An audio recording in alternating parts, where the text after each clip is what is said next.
থাকবে না, তাহলে এখন কি বিএনপি ধ্বংস হয়ে যাবে? এই প্রো ইন্ডিয়ান পলিটিক্যাল লাইনে কোনো চান্স নাই বাঁচার।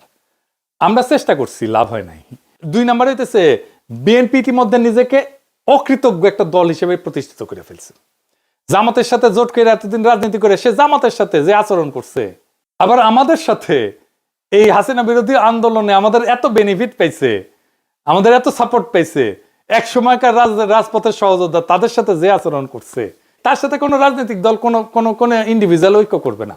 সিপিবি তো আওয়ামী লীগের কুসুম বিরোধিতা করছে, কিছু বলছে হাসিনা সিপিবি কে?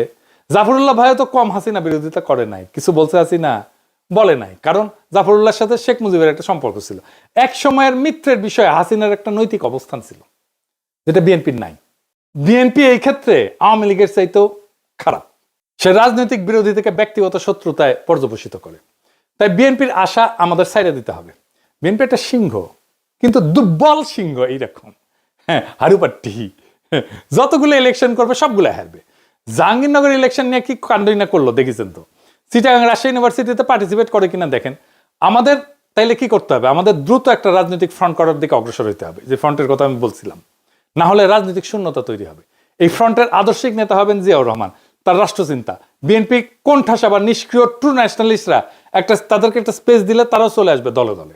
বিএনপিতে সত্যিকারের পলিটিক্যাল ট্রেনিং আছে, রাজনীতি করে আসছে, এরকম লোক গুরুত্বপূর্ণ পজিশনে নাই, পলিসি মেকিং এ নাই। থাকলে হাসিনা উৎখাতের লড়াই সেই বিএনপি নেতৃত্ব দিত, পারে নাই নেতৃত্ব দিতে। মুসলিম লীগ থেকে জন্ম নেওয়া আওয়ামী লীগ জয় বাংলা হয়েছে, আর এক দল জয় বাংলা হওয়ার পথে। বাংলাদেশের রাজনৈতিক ইতিহাস আমাদেরকে দেখায় যে দল তার শেকড় জনগণের আসল কনস্টিটিউয়েন্সি থেকে বিচ্ছিন্ন হয়ে যায়, সে দল টেকে না। মুসলিম লীগ তার উদাহরণ।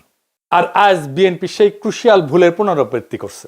নিজের অস্তিত্বের মাটিকে অস্বীকার করে প্রো ইন্ডিয়ান লাইনে গিয়ে জামাতের সাথে অমানবিক সম্পর্ক তৈরি করছে। তার এক সময় রাজনৈতিক সহযোদ্ধাদের সাথে অমানুষের মতো আচরণ করছে। বিএনপি নিজের ঘর নিজেই ভাঙছে।